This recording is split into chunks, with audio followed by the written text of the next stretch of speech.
We are here searching for intelligent life. Oops, we came to the wrong planet.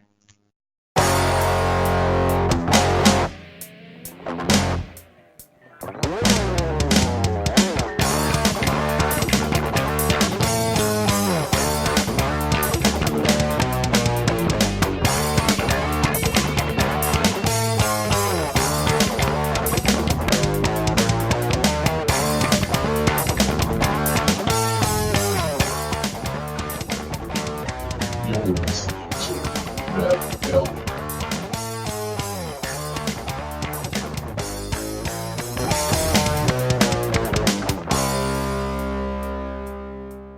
Alrighty, welcome to the first ever episode of Reb-Alien. This is Pato the Ghost Rider, and let me introduce to you the person that's going to be fronting this. You know, he's the man here. Yes, I'm right here. Welcome. It's Dayguard right here.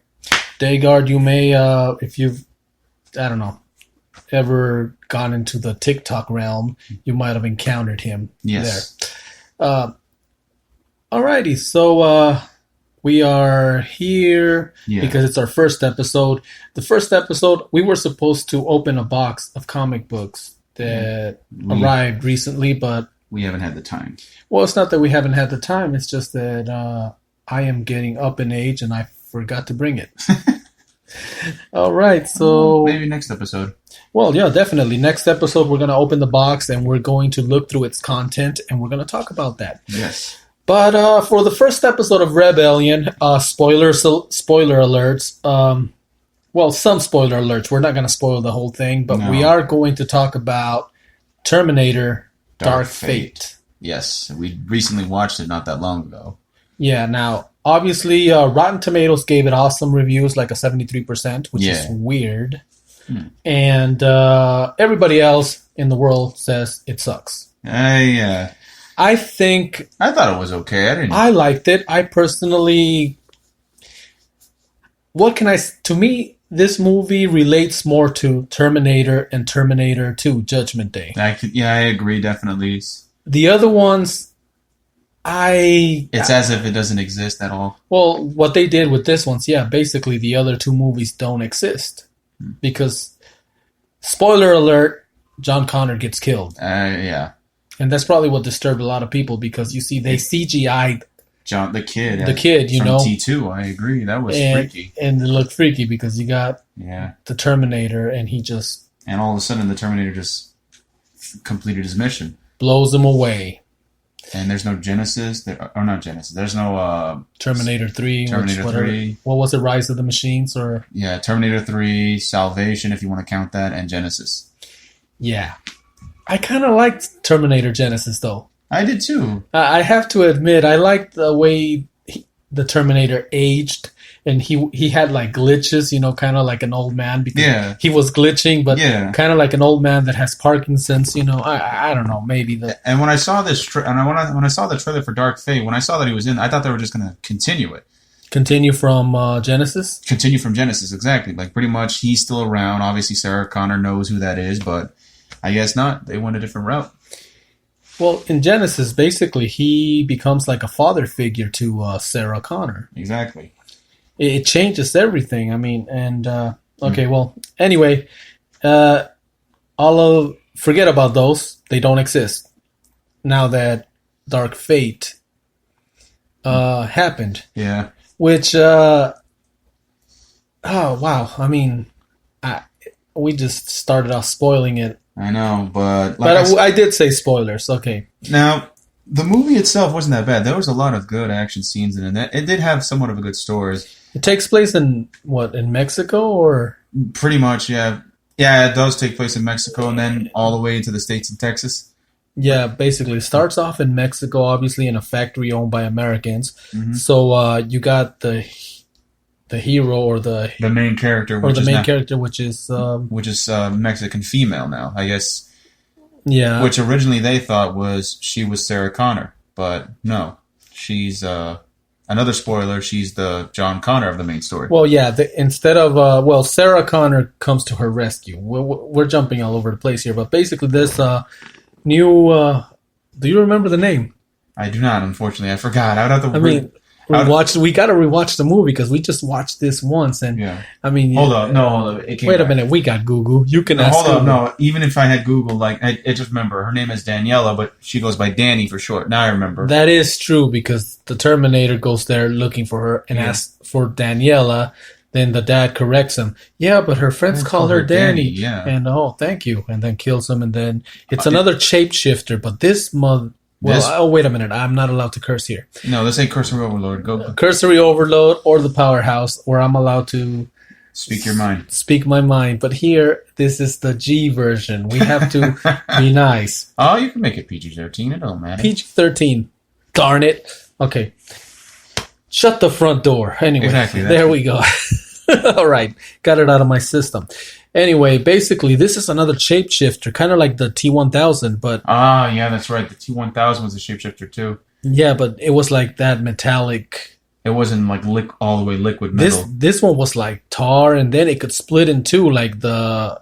As if you kill... Kind of like a Hydra. You cut off one head, another one grows. Well, no, not really. It was more like...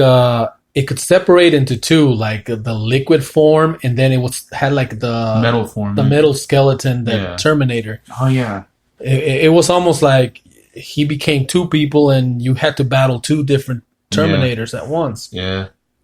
So this Danny girl, basically, at first, we all think that she's the new Sarah Connor, basically, that she's going to give birth to the child will lead the rebellion against not Skynet, but Legion, because apparently Sarah Connor and John Connor were successful in Terminator Judgment Day. They stopped Judgment Day, but now some overzealous. Gosh, I'm having a hard time not spitting out explicits. Some overzealous, very, very, very, very some jerk overachiever scientist came up with another system similar called Legion. Mm-hmm. And now you got this new system taking over the world. Yeah. And since Terminators and Sarah Connor... It wasn't just Sarah, like I said, it wasn't just the Terminator that came, not to mention the person that came to protect her, too. I mean, they changed that, too, because you know how they send, like for the first one, like they send Kyle Reese, he's just a regular human. In this one, I guess, there is no Kyle Reese here. I know, but I'm talking about the protector. She's not just a regular human, she's also enhanced. Okay, oh yeah.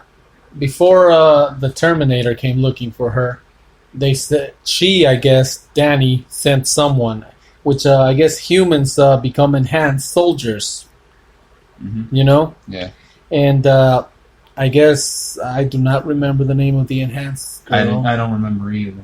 It's funny how I need to watch that movie again. We're not trying to spoil it. That's why we're not going to spoil that much, because practically we don't remember that much of it. Yeah. We remember the main plots enough to make you say, you people, why do... But what I'm saying is, if I'm saying anything, is that you had that enhanced human trying to fight off the Terminator. Mm-hmm. You got Sarah Connor, who keeps getting text messages from an unknown source that usually guide her to where a Terminator or what normally a Terminator from the future would arrive.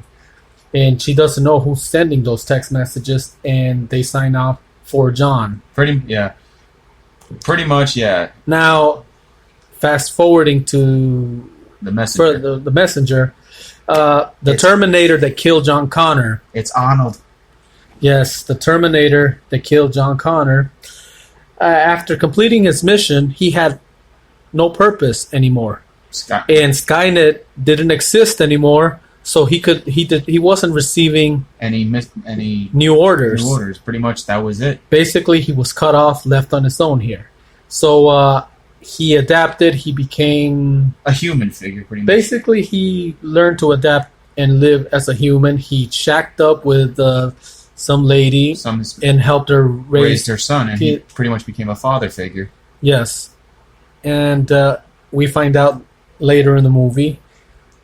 That was pretty funny too, because Sarah tells him, and she's never realized that you weigh 400 pounds, and apparently she's like, "Oh, we've had no intimate contact." He's like, why would... you see, I cannot remember that, but that was classic. The way he just said it with a straight face. I am a good listener. I change diapers, and I am funny, or something. Like that threw me off too. I'm like, the way he said that was just hilarious. I mean, now we're not okay. We've spoiled enough, so you see, Arnold is the one that eventually helps and fight off the enhanced human. Helps the enhanced human, and Danny and Sarah Connor. They helps them fight the new Terminator, which it's the guy that plays the Ghost Rider in Agents of S.H.I.E.L.D. Gabriel. I don't remember his name, but I've read the. Like I said, it's pretty much the current one that drives the car. I've read the comics; it's actually pretty good. Yeah.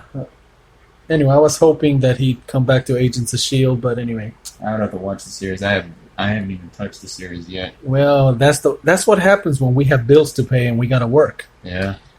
So, okay, so here we are spoiling the movie for y'all because we have nothing better to do.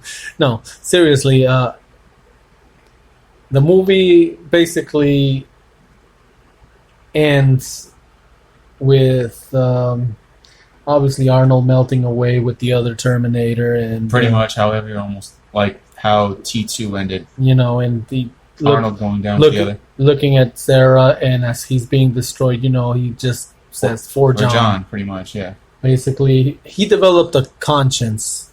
He felt guilty after he evolved, he learned, because that's what Terminators were supposed to do, adapt so they could be more efficient killers. But since he had no purpose, he was not receiving orders to kill humans, he adapted, and he developed a conscience. A soul. Yeah. If you want to put it in that. I mean, he even said it too. I mean, I know how you feel now. I mean, you lost someone in. Yes. Yeah. And I liked it. Okay? Enough spoilers. I'm going to give you my opinion. I liked it. Everybody else think the box office, I mean, it had a budget of $185 million. I think it had only made like 50-something million here in the U.S. and all over the world. It's made like 200 and something million. Yeah. So basically, they got their money back and some, but it was not like Star Wars. Or anything. It was not Star Wars money. It was not Avengers money. But it was. I think that if you invest 185 million and you get 260 back. I mean, hey, you got your money back, and you got, a few million there to spare. And I don't know, that's just me. But I mean, we got these corporations who are greedy. They want billion-dollar blockbusters now. They want that to be the standard. I mean, I mean, hell, after Avengers Endgame, The Force Awakens. Yeah, everyone wants movies to be like that. And Wakanda Forever. Pretty much, yeah. Everything has to be a billion-dollar movie, or else it's considered a bad one. A flop. Yeah. Well, the thing is that what I find weird is that Rotten Tomatoes usually gives everything a bad review. Now, you also had one of the directors there bad-mouthing the other one, saying that, the reason if you don't like it is because that was the things that I had no control of. This guy, apparently, he wanted the machines to win. And the way I look at it, in a sense, that's kind of what happened here. Because, sure, Arnold took down this Terminator, and they didn't stop Legion. No, they just basically now Danny has to train, pretty much. And they have... And now you got Sarah Connor as the mentor training her. Yeah, for Judgment Day to come. For whenever that happens. So, I mean, they left it primed up for another if they want to continue. I think this was James, Jim Cameron's way of ending his work, his trilogy. Okay, this is where I took it with Arnold. Yeah, okay, I see what you mean. Yeah. The director, James Cameron, he directed Terminator Judgment Day. So this is his story here. Now, I think it left it so that somebody else can pick up the mantle and take it in a different direction. Yeah. But, there's always people with creative differences, and it is what it is. Yeah. Or is it? So, okay, that's, we've ruined Terminator for you because, well, Not intentionally, but I mean, a lot of you people are practically going by the reviews, and a lot of